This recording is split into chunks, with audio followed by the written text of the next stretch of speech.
नमस्कार, तुम्हा सर्वांचं पुन्हा एकदा चव्हाण किचनमध्ये मनापासून खूप खूप स्वागत आहे। तर आज आपण बनवणार आहोत कोजागरी पौर्णिमेनिमित्त मखानाची खीर। चला तर मग आता रेसिपीला आपण सुरुवात करूया। कढई तापा ठेवली, मी त्याच्यामध्ये 1 चमचा तूप घातलेला आहे। त्याच्यामध्ये आपण थोडंसं काजू बदाम थोडे परतून घेऊया, हलकेसे असे लालसर होईपर्यंत परतून घेऊया। तर आता हे काजू बदाम आपले परतलेले आहेत, तर आता याला आपण काढून घेऊ।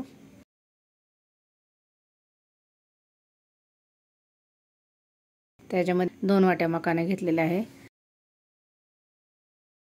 थोडंसं पण चांगलं असं लालसर भाजून घेऊ, एक मंद आचेवरती थोडंसं परतून घेऊया, म्हणजे आपले मखाने कडक होतात, म्हणजे वाटले जातात, त्यामुळे असे परतून घ्यायचे। तर आता परतलेले आहे, तर आता आपण परत हे मखाने पण काढून घेऊया।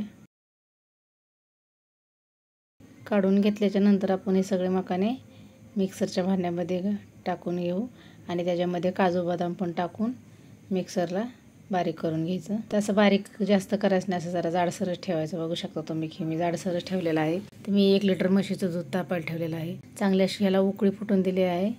त्याच्यामध्ये आता हे आपलं वाटून घेतलेले मखाने टाकून घेऊया। चांगले आता ह्यात 2 वाट्या मखाने घातल्याच्या नंतर आपण चांगलं ह्याला असं हलवून घेऊया। दूध आटेपर्यंत आपल्याला ही खीर शिजवून घ्यायची। बघू शकता तुम्ही की आता चांगलं असं आपली उकळी फुटलेली आहे। ह्याला त्याच्यामध्ये थोडासा केसर घालूया। केसर घातल्याच्या नंतर कसा कलर थोडासा छान असा कलर येतो, त्यामुळे थोडासा केसर घातलेला आहे मी। हे बघू शकता तुम्ही आपला केसर घातल्याच्या नंतर किती कलर छान आलेला आहे। असं चांगलं दूध चांगलं खळखळ असं उकळी फुटलेले आहे।